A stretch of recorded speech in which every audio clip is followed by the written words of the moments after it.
আসসালামু আলাইকুম এভরিওয়ান, কেমন আছেন সবাই? তো আপনারা সবাই জানেন যে এই ভিডিওটা খুব ভাইরাল। আপনারা কীভাবে ক্যাপকাট দিয়ে এরকম ভিডিও এডিট করবেন সহজেই, কথা না বলে চলুন দেখে নেওয়া যাক। সো গাইস, প্রথমে আপনাদের ক্যাপকাট অ্যাপ্লিকেশনটি ওপেন করে নিতে হবে। দেন এখান থেকে নিউ প্রজেক্ট অপশনে ক্লিক করে নেবেন। তো গাইস, একটা কথা বলতে ভুলে গেছি আমি। তো আপনাদের প্রথম যে 3 সেকেন্ডের ক্লিপটা দেখলেন, এই 3 সেকেন্ডের ক্লিপটা আপনারা যদি নিজের ভিডিওতে করতে চান তো আপনাদের রেকর্ড করে দিতে হবে। তো রেকর্ড করার পরে এখান থেকে আপনারা অ্যাড অপশনে ক্লিক করবেন। দেন গাইস, আপনাদের ভিডিও ডিউরেশন যদি বেশি থাকে দেন এখান থেকে আপনারা এই ভিডিওটার ডিউরেশন 2.4 অথবা 3 সেকেন্ড রাখবেন। এরকম রেখে বাড়তি অংশটুকু ডিলিট করে দেবেন। তো আমার এই ভিডিওর বাড়তি অংশটুকু আমি আগে ডিলিট করে নিয়েছি। তো গাইস, এরপর আপনাদের ক্লিক করতে হবে এই প্লাস আইকন দেখতে পাচ্ছেন একটা, এই প্লাস আইকনে ক্লিক করে দেবেন। দেন গাইস, আপনার ডিসক্রিপশন বক্সে একটা ভিডিও লিঙ্ক পেয়ে যাবেন। ওই ওভারলেটা আপনারা ডাউনলোড করে নেবেন। দেন ডাউনলোড করার পর আপনারা এখানে অ্যাড করবেন। তো গাইস, আমি অ্যাড করে নিচ্ছি, আপনারা অ্যাড করে নেবেন সিম্পল প্রসেসে। দেন এখান থেকে অ্যাড অপশনে ক্লিক করে দেবেন।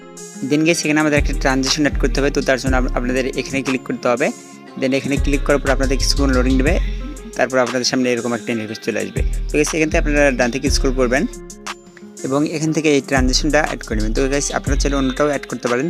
তো আমি এটা অ্যাড করলাম। তো অ্যাড করার পর এখান থেকে ডিউরেশন যে টাইমটা আছে এই টাইমটা একটু কমিয়ে নেবো। কমিয়ে নেওয়ার পর এখান থেকে টিক মার্কে ক্লিক করে দেবো।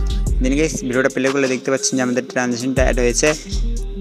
তো আমাদের ভিডিওটা এডিটটা প্রায় 80% শেষ। তো এখান থেকে আমাদের এখন মিউজিকটা অ্যাড করবো এখানে আমরা। তো এর জন্য আমরা অডিও অপশনে ক্লিক করবো, দেন এক্সটার্নাল অপশনে ক্লিক করবো।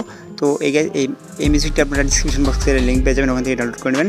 দেন এখানে অ্যাড করে নেবেন। তো গাইস, অ্যাড করার পরে যদি দেখেন যে এখানে মিউজিকের বাড়তি অংশটুকু আসে, তো ওখান থেকে আপনারা মিউজিকের বাড়তি অংশটুকু ডিলিট করতে পারেন। দেন গাইস, তো মিউজিকটা অ্যাড করে হয়ে গেলে এখান থেকে আমরা অ্যাডজাস্ট অপশনে চলে আসবো। দেন এখান থেকে আমাদের ভিডিও অনুযায়ী আমাদের কালার গ্রেডটা ঠিক করে নেবো। তো গাইস, এখান থেকে কন্ট্রাস্ট, স্যাচুরেশন, এক্সপ্রেস, শার্পেন এগুলো কমিয়ে বাড়িয়ে নিয়ে দেখতে পারেন আপনার ভিডিওর সাথে কোনটা অ্যাডজাস্ট করে। আমি আমার পছন্দ মতো করে নিচ্ছি। তো আপনারা চাইলে আমারটা ফলো করতে পারেন এবং আপনারা চাইলে নিজের মতো করে নিতে পারেন। তো গাইস, এরপর আপনাদের এখান থেকে টিক মার্কে ক্লিক করে নিতে হবে। ওয়েল গাইস, আমাদের ভিডিওটা এডিট করা সম্পূর্ণ হয়ে গেছে। তো এখন এই ভিডিওটা চাইলে আমরা সেভ করে নিতে পারি। তো সেভ করার জন্য আমাদের এখানে আরও এখানে ক্লিক করে কিছুক্ষণ ওয়েট করলে এই ভিডিওটা আমাদের গ্যালারিতে সেভ হয়ে যাবে। তো গাইস, এই ছিল আজকে আমাদের ভিডিওটি কেমন লেগেছে অবশ্যই কমেন্ট করে জানাবেন এবং চ্যানেলে নতুন হলে অবশ্যই চ্যানেলটিতে সাবস্ক্রাইব করে আমাদের পাশে থাকবেন।